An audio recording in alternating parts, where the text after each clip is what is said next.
দেখবেন আমরা অনেকে সৌন্দর্য নিয়ে গর্ব করি, আমার দেখতে সুন্দর।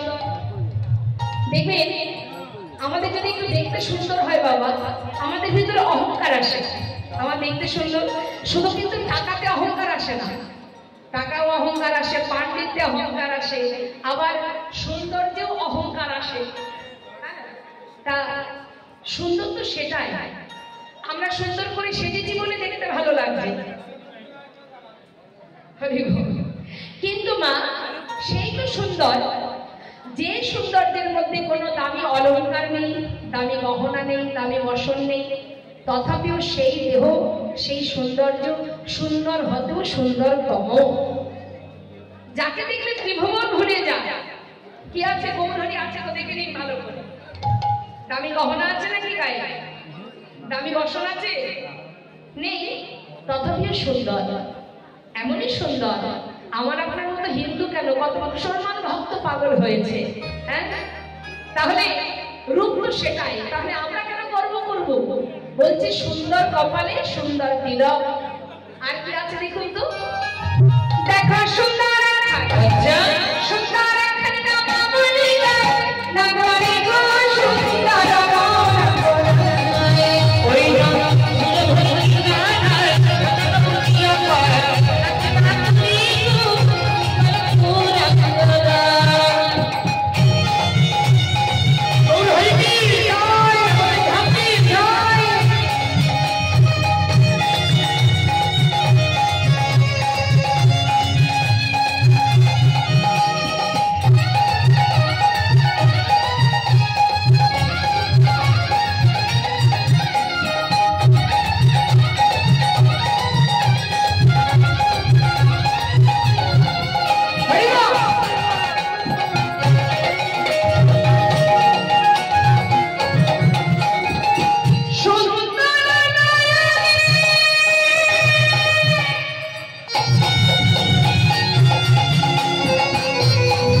শোনার জন্য আপনারা এসেছেন, তাকে দেখেছেন কখনো? আসে দেখেছেন কখনো?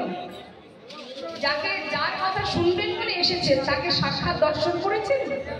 তাহলে না দেখে কতটা ভালোবাসলে, তবে শুধু তার কথা শোনার জন্য আপনারা পাগলের ন্যায় ছুটে এসেছেন, এখান থেকে ভালোবেসেছেন, সেই জন্য তার কথা শোনার জন্য ছুটে এসেছেন। হে প্রভু, তোমাকে দেখতে পাই বা না পাই, আমরা তোমায় ভালোবাসি, তাই না মা? তাহলে সেই মানুষটিকে যদি সাক্ষাৎ দেখা যায় কি অবস্থা হবে? আর কি যেতে পারবো মায়ার ঘরে? আর যাওয়া হবে না। কিন্তু সেই প্রভু যদি স্বয়ং কোনো দিকে কারোর দিকে তাকায়, তার কি অবস্থা হবে?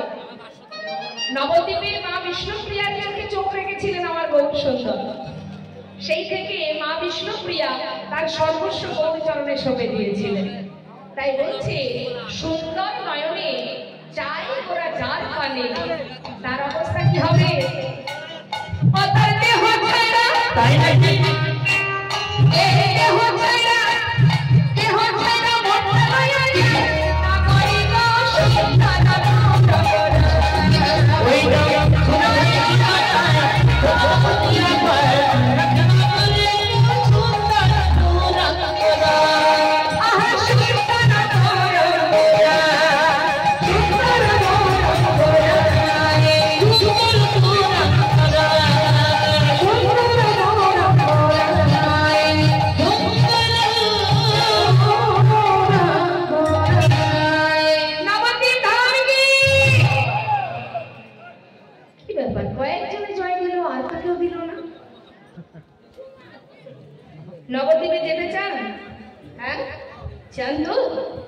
হাত তুলতে হবে। বলিয়ে নবদ্বীপ ধাম কি, বাহ, গৌর সুন্দর কি, পঞ্চতত্ত্ব কি, সুরধরি গঙ্গা মা কি, হৃদয় গৌর হরি বল হরি বল। শ্রীধাম নবদ্বীপ ধাম, কলির ভগবান নবদ্বীপ চন্দ্র গৌর হরি। এবার একটু লীলার মধ্যে মন দিতে হবে বাবা। তিনি হরিনাম নিতে নিতে এক সময় সবাইকে ছেড়ে, নবদ্বীপ ছেড়ে, হরিনামকে সম্বল করে, কাউকে কিছু না বলে, কাটোয়া কাঞ্চন নগরী কেশব ভারতীর আশ্রম থেকে সন্ন্যাস ধর্ম গ্রহণ করে